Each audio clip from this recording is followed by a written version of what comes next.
Salam, jumpa lagi dalam pengenalan bahasa Ibrani.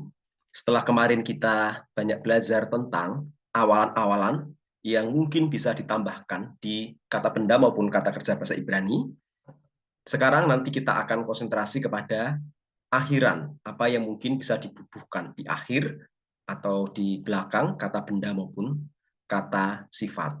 Tetapi mari kita lihat dulu pelajaran yang lalu, yaitu penggunaan awalan, dan nanti ditambah dengan akhiran.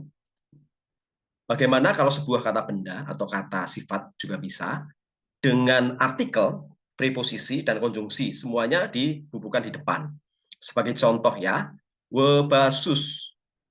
Kalau nanti diterjemahkan menjadi dan di samping kuda itu. Nah, kalau kita breakdown seperti ini ya, dari kata dasar sus, sus itu adalah kuda, kemudian ditambah h, artikel, kemudian ditambah be, preposisi atau kata depan, kemudian ditambah we atau konjungsi.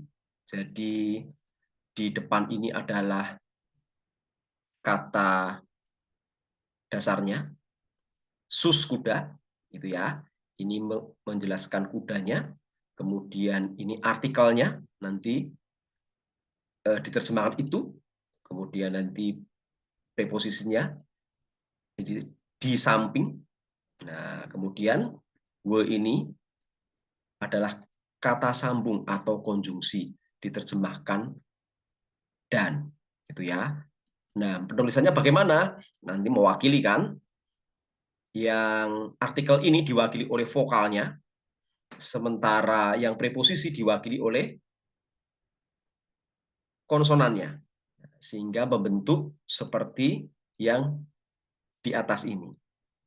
Nah, begini ya, ini mewakili artikel vokalnya, sementara konsonannya mewakili preposisi. Sementara di depan sudah ada kata sambung, ya diterjemahkan dan. Ini kalau apa yang mungkin dibubuhkan di depan ya, ada 3 ini yang mungkin. Nah, nanti variasi ketika muncul dalam teks ya bisa kadang-kadang hanya artikel karena tergantung kalimatnya ya, atau mungkin juga ada seperti ini ya, dan di samping kuda itu, dan di dalam kuda itu, dan sebagainya. Ini cukup lengkap awalannya ya, ada konjungsi, kata sambung, ada kata depan atau preposisi, dan ada artikel di kata ditempelkan di depan kata dasarnya. Oke, sekarang bagaimana kalau ini akhirannya ya, akhirannya untuk penanda jenis sekarang. Nah, sekarang bagaimana kalau ada imbuan di akhir ya? Ini adalah akhiran untuk penanda jenis kelamin ya, untuk kata benda maupun kata sifat. Maskulin itu dia kosong, kemudian maskulin tunggal ya, itu kata dasarnya, kemudian maskulin jamak ditambah im, feminim tunggal ditambah a di belakang, dan feminim jamak ditambah ot. Nah, sebagai contoh ya, kata benda dengan artikel, dengan preposisi, kemudian dengan jenis kelamin. Nah, oh ya, ada konjungsinya juga di sini ya, ada konjungsinya. Mungkin nanti akan ditambahkan di sini konjungsi. Diterjemahkan dan di samping kuda-kuda jantan itu. Kalau di breakdown seperti ini ya. Ini adalah kata dasarnya. Sementara ini seperti tadi artikel. Kemudian ini preposisi kata depan, ini kata sambung. Sekarang ditambah di belakang ini yang namanya penanda jenis kelamin. Ini maskulin tunggal di daftar tadi. Berarti kudanya sekarang menjadi kuda-kuda jantan. Dari mana itu? Karena dari im, ada kata im ini di belakang. Nah, jadi ada 3 awalan dan 1 akhiran ya untuk kata dasar sus ini. Menjadi dan di samping kuda-kuda jantan itu. Mengapa kuda-kuda? Karena im. Ya, kalau tidak ada kata ini berarti di samping kuda jantan itu, karena maskulin tunggal, dia tidak ada penambahan ya aslinya dari kata dasar ini. Oke. Sekarang yang lebih lengkap lagi, ada juga pronominal safik atau akhiran ganti. Nah, akhiran ganti itu akhiran milik. Begitu ya. Ini orang pertama umum tunggal ku, jadi bisa dipakai untuk maskulin atau feminim umum ya. Kemudian dua maskulin tunggal ini EK ini. Nah, ini berarti milik orang kedua maskulin tunggal. Berarti mu ya, mu tapi mu maskulin. Nah, sementara mu feminim pakai ini, pakai ek ini ya. Sementara tiga maskulinnya itu pakai o, sementara tiga feminim tunggal pakai ah ya. Ada hati-hati ada apa nih? Mapiknya di sini ya, sehingga hanya berfungsi d-nya dibunyikan ah begitu. Kemudian yang untuk orang pertama umum tunggal, kami atau kita, kalau bahasa Inggris apa? We atau our ya.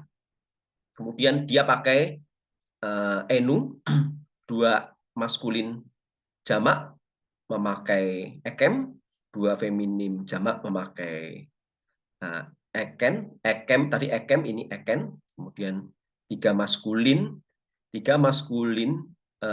jamak memakai am dan tiga feminim jamak memakai an. Oke, kita coba ya, ambil salah satu mungkin yang ini ya tiga feminim ya, milik orang ketiga feminim jamak ya. Kita taruh di konstruksi kata tadi ya. Ada di depan sama seperti tadi ada preposisi kata sambung, konjungsi kata sambung, preposisi kata depan, ya ini artikel, oke, jadi sudah ada dannya, we, kemudian di samping be, kemudian itunya, nah, itunya dari h ya, ini di samping di sini. Sekarang kata dasarnya sus, kuda, tetapi pakai im, sehingga menjadi kuda-kuda jantan. Ini kuda-kuda jantan. Lalu tambah lagi sekarang yang terakhir. Ada yang namanya pronominal safik atau akhiran milik. Ah itu tiga, feminim, tunggal. Berarti kudanya punya siapa? Nya ini ya. Nya. Nya itu berasal dari ah ini. Dan di samping kuda-kuda jantannya, miliknya feminim. Ya, karena ah di sini. Kalau kita ganti pakai yang lain bisa ya, pakai maskulin tunggal, pakai maskulin jamak juga bisa, tergantung akhirannya di sini. Jadi ada ini yang paling lengkap ya, ada tiga kemungkinan, ini tiga di depan awalan, dan juga ada kemungkinan maksimal dua akhiran untuk menjelaskan kata benda maupun kata sifat, kata dasarnya di sini. Ini kata sambung, ini preposisi kata depan, ini artikel, ini penanda jenisnya, dan ini adalah miliknya, ya pronominal safik atau akhiran milik. Itu. Nah itu adalah awalan dan akhiran dalam kata benda dan kata sifat bahasa Ibrani. Semakin semangat belajar bahasa yang dipakai untuk menyatakan firman Tuhan dalam Perjanjian Lama. Salam.